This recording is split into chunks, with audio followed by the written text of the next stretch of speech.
Since I reviewed the original, I might as well review the remake, right?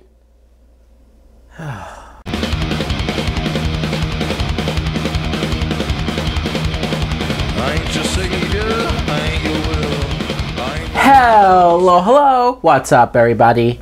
My name is Mike Brown, aka ReviewKingMB, and I just got back from the theaters. And honestly, the only reason why I watched the film, well, one, I went back and watched the original. But two, I have Movie Pass. Yeah, baby! And this isn't some cheap advertisement or some sponsorship that I'm trying to sell Movie Pass. No, honestly, Movie Pass is the only reason why I decided to go to the theaters and see Death Wish, the remake. This is a 2018 film that was directed by Eli Roth. The plot is, we see Bruce Willis as Paul Kersey, who is a surgeon. And he has a wife, he has a daughter, everything seems like it's going great for his family until these random robbers break into the house when he's not home and his wife gets killed, his daughter gets put in a coma. And so this causes Bruce Willis to, when the cops when they take too long to try to find these people, when the investigation's not going the way it should, Bruce Willis decides to take it upon himself, become a hoodie-wearing vigilante, and start taking care of some business, start doing things of his own. Now, what I thought of this movie was, look, I'll admit this wasn't horrible. It was not horrible. It was not the worst movie of the year. Trust me, I've seen a lot worse already this year.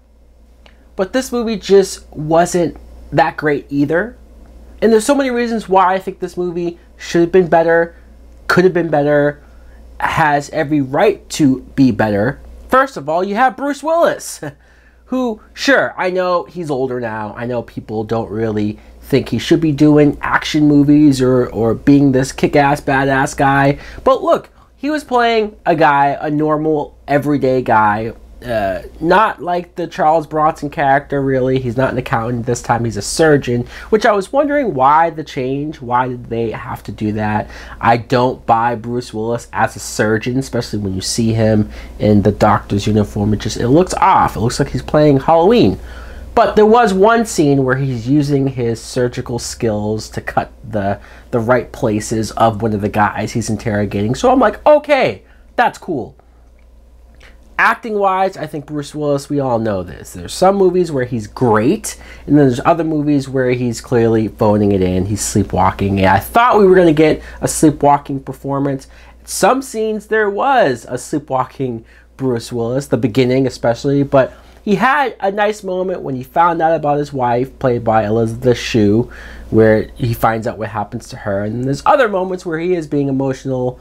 So he was good. I'll give him, he was good. Maybe could have been better, but he was good. Some of the other actors, like I said, Elizabeth Shue plays his wife. I wish we got more of her, but that's the nature of this character. She gets killed. I was surprised they didn't go further with it. I'm not saying I wanted to see them raped or anything, but it's just, that's such a thing of the original movie. Like, it's what you remember the most about that original movie is what happened to Charles Bronson's daughter and how brutal and just gritty they shot that. So then you take Eli Roth, who's known for horror, predominantly horror movies. And all of his horror movies are insane. They're crazy, some better than others, but I really love his earlier work in horror. Like, I knew he directed this movie, but then I forgot. So you're watching the film, I'm watching the film, because there wasn't really anybody else there in the theater. Sad. And the whole time I just kept thinking, wow, this is directed pretty bland. Like, it's just, it's boringly directed. This could have been shot in a more inventive way, in a more creative way to liven things up. I got bored halfway through. You want it to pick up, just even directing wise, and then by the end of it, where you see directed by Eli Roth in the credits, I go, holy fuck, this was directed by Eli Roth. Oh yeah, where's his passion? Where's his creativity? He's so much better than this. Just nothing here. Maybe he sleptwalked through the directing of this film, Because this could have been directed by anybody. I could have directed this movie. It's just blah. Other cast members, Vincent D'Onofrio, who I did not know was in this movie. I swear, most of Vincent D'Onofrio's roles nowadays are just me going to watch a movie, a random movie, like a random horror movie or something, and he just pops up as this character who you think is just going to be a small part, and then he plays a big, pivotal role.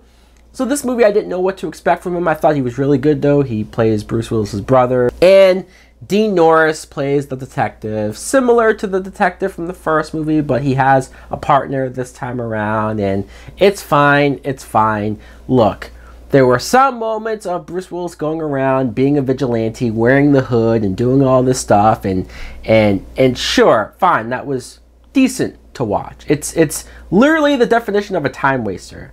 But there's so many other ideas in the movie that could have been just explored more. Could have been what this movie was really all about. Should have been all about. I'm talking about the civilians, the citizens, what they think of a vigilante. Like, it's there, but not really there. It's there as just background noise, but it's not developed. It's not...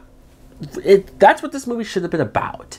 The first movie was about that. They have clips of several different radio show guys talking about the vigilante, if it's good, if it's bad.